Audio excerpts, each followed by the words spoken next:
The Cultural Revolution by Matthew Moy and Brian Zhang. On September 5, 1967, thousands of Chinese people swam across the frigid waters of the Yangtze River, chanting, shouting, and even holding signs. These swimmers were following after Chairman Mao after he did the same the previous year. Mao urged the populace to use swimming as a means of exercise and a pastime.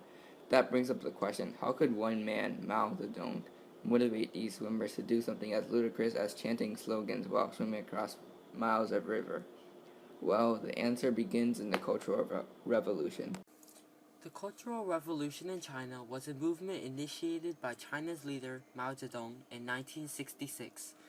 Mao Zedong was a Chinese leader that also initiated the Great Leap Forward a few years earlier. It was a failed movement. Chairman Mao thought that the current Chinese government was being led into the wrong direction. His goal for the Cultural Revolution was to reassert his power over the Chinese government. However, the actual stated goal of this movement was to preserve true communist ideology. To do this, Mao encouraged the removal of traditional elements of the Chinese society as well as the remnants of the capitalist society. Many youth supported Mao's other main idea that peasants, workers, and educated beings should work together, forming a classless society. The youth banded themselves together to form Red Guards, which were paramilitary groups.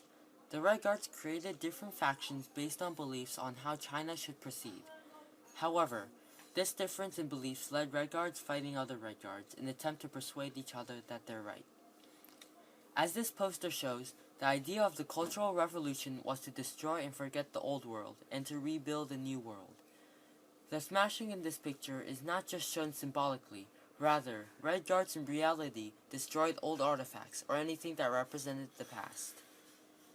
The populace was in support of Mao's New China. Widespread propaganda served only to increase this overwhelming agreement. In newspapers, televisions, art, etc., there would often be large crowds chanting or shouting. With this, they hoped to encourage the audience to join the bandwagon. Mao Zedong published his Red Book full of his ideas, thoughts, and quotes in order to convince people in his ways. Here are some quotes included in the book. An army without culture is a dull-witted army, and a dull-witted army cannot defeat the enemy. Another one is, our purpose is to ensure that literature and art fit well into the whole revolutionary machine as a component part, that they operate as powerful weapons for uniting and educating the people, and for attacking and destroying the enemy, and that they help the people fight the enemy with one heart and one mind. Lastly, in transforming backwards agricultural China into an advanced industrialized country, we are confronted with arduous tasks and our experience is far from adequate, so we must be good at learning.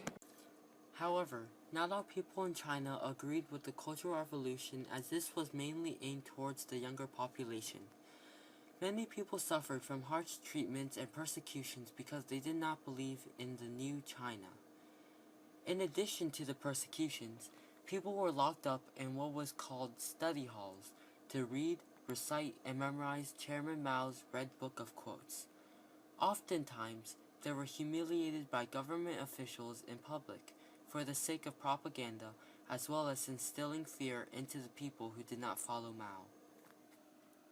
Even before the Cultural Revolution, propaganda was used to administer lies and cover up failures, such as the Great Leap Forward Act. During the Great Leap Forward, the government encouraged communal farms. However, instead of a period of great harvest due to the communal farms, what ensued was a destructive famine that killed 40 million people. Even so, the propaganda, which tricked the civilians by displaying pictures of bright fruit bigger than humans and bountiful harvest, allowed the inefficiencies of these communal farms to go by unnoticed for 3 years. This technique was integral in the Cultural Revolution. The Cultural Revolution officially ended when Mao Zedong died in 1976. Over 1.5 million people were killed, tortured, imprisoned, or even humiliated. The swimmers we saw in the beginning of this podcast believed in the ways of Chairman Mao. The propaganda Mao put out, like the posters, caused the people to either idolize him, like the swimmers, or hate him, like the people who were imprisoned. Regardless, many youth still followed Mao's leadership, chanting his slogans and sayings, and determined to swim miles on the river to promote his ways. This was the Cultural Revolution.